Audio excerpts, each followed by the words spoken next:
afande yantumye nze mbonane n'abaturage ba Mushaki nze mbasuhuze mbahe message icyambere yantumye mbahe pole y'intambara n'ibibazo mwanyuzemo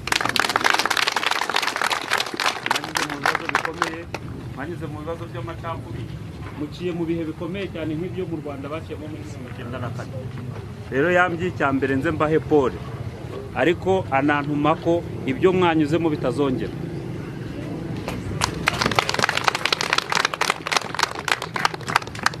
igihari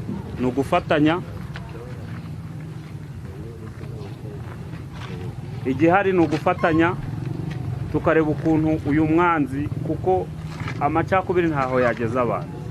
nta muntu wavutse ngo avuke yitwa ubwoko fulani Imana niyo yaremye abantu umuntu aravuka Imana imenya ubwoko bwe rero iyo urwanya ubwoko ntago uburwanya umuntu ahubwo uburwanya Imana kandi ikindi cya kabiri buri bwoko bubamo abantu babi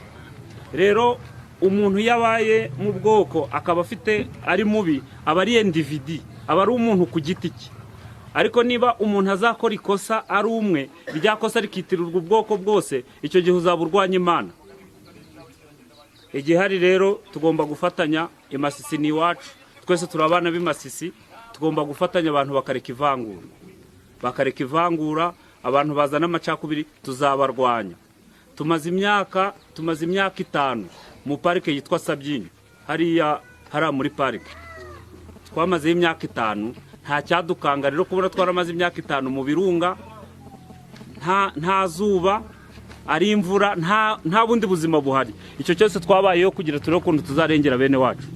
ubu rero nta kizaduhagarika tugomba kubafasha tukabatabara rero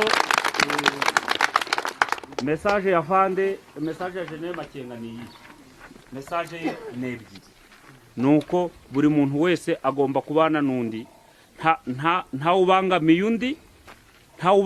undi abantu bose bakabana mu mahoro nicyo kintu cya mbere